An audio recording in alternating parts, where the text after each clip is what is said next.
Desastre de Chernóbil. El accidente de la central nuclear de Chernóbil se produjo el 26 de abril de 1986. Fue la mayor catástrofe nuclear de la historia. La explosión tuvo lugar en el cuarto bloque de la central nuclear de Chernóbil, situado a solo 120 kilómetros de la capital de Ucrania, Kiev, cerca de la frontera con Bielorrusia. En aquella época, la central nuclear de Chernóbil era una de las más grandes del mundo. Estaba dedicada a un programa militar estratégico del ejército soviético. El accidente ocurrió debido a la coincidencia de varios factores. Además del hecho de que el reactor no tuviera un sistema de seguridad actualizado, tenía un bajo nivel de automatización. En la fatídica noche del 26 de abril, había un experimento en marcha, el cual debería haber probado la gama inercial de la unidad turbogeneradora. El sobrecalentamiento del combustible causó la destrucción de la superficie del generador. A las 1:24 de la madrugada, hora local, entre 40 y 60 segundos después del comienzo del experimento, dos grandes explosiones se produjeron. Según algunos expertos, hubo un fallo en el proceso que pone en marcha el sistema automático de seguridad por tan solo 2 segundos. Esto debería haber frenado el sobrecalentamiento del turbogenerador. El vapor liberado por la primera explosión destruyó el techo de hormigón del reactor, que pesaba 1200 toneladas. La segunda explosión tuvo lugar solo entre 2 y 5 segundos después de la primera. En el reactor entró el aire del exterior e hizo que el vapor de agua se mezclara con grafito fundido.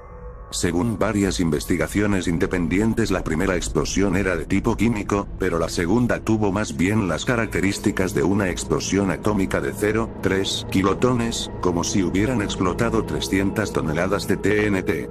Esto se debe sobre todo a que los neutrones libres empezaron a arder en el aire exterior.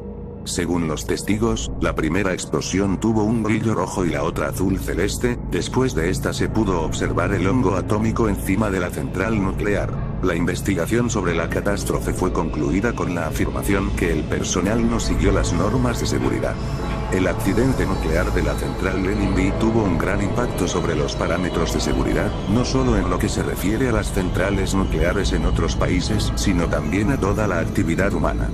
Por desgracia, hoy en día podemos confirmar que desde un reactor roto y sobrecalentado de la unidad 4 de la central de Chernóbil comenzó a filtrarse la radiactividad que desencadenó una inmediata y masiva, de las áreas tanto próximas como lejanas. El desastre nuclear también fue una coincidencia. El reactor debería haber sido cerrado antes del experimento. Sin embargo, el cierre se aplazó durante 9 horas, debido a las próximas celebraciones del día 1 de mayo y a la electricidad necesaria para cumplir con el plan de producción.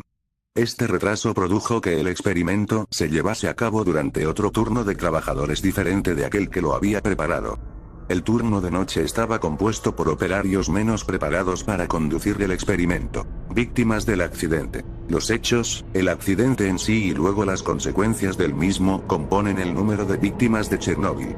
Por supuesto, las víctimas directas fueron en su mayoría los trabajadores de la planta, así como los bomberos, que recibieron dosis letales de radiación. La mayoría de las víctimas directas están enterradas en el cementerio Mitino en Moscú. Cada cuerpo está conservado en un ataúd de hormigón, debido a su alta radiación. La contaminación radiactiva se difundió principalmente a la ciudad cercana de Pripyat. Esta ciudad fue construida para los trabajadores de la planta nuclear a solo 3 kilómetros de la planta de energía nuclear. Durante todo el día después del accidente, los funcionarios del Estado no advirtieron a los 50.000 habitantes acerca de la amenaza de la contaminación radiactiva. Tampoco se les proporcionó pastillas de yodo que ayudan contra la radiación. El accidente de la planta nuclear hizo que el nivel de radiación excediera los niveles naturales en miles de veces. La evacuación de Pripyat tuvo lugar el día después, la tarde del 27 de abril de 1986. A los habitantes se les permitió coger solo lo imprescindible y se les prometió que regresarían 3 días más tarde.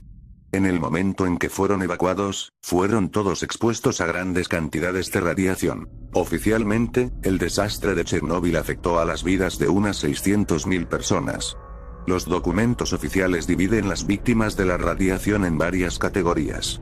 Por ejemplo, el grupo más grande es el de los 240.000 liquidadores, equipos de rescate, los soldados que hicieron los trabajos de descontaminación, bomberos, así como oficiales de policía.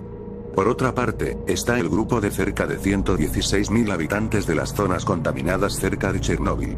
Otras 220.000 personas fueron evacuadas después de los territorios contaminados de Bielorrusia, Ucrania y Rusia.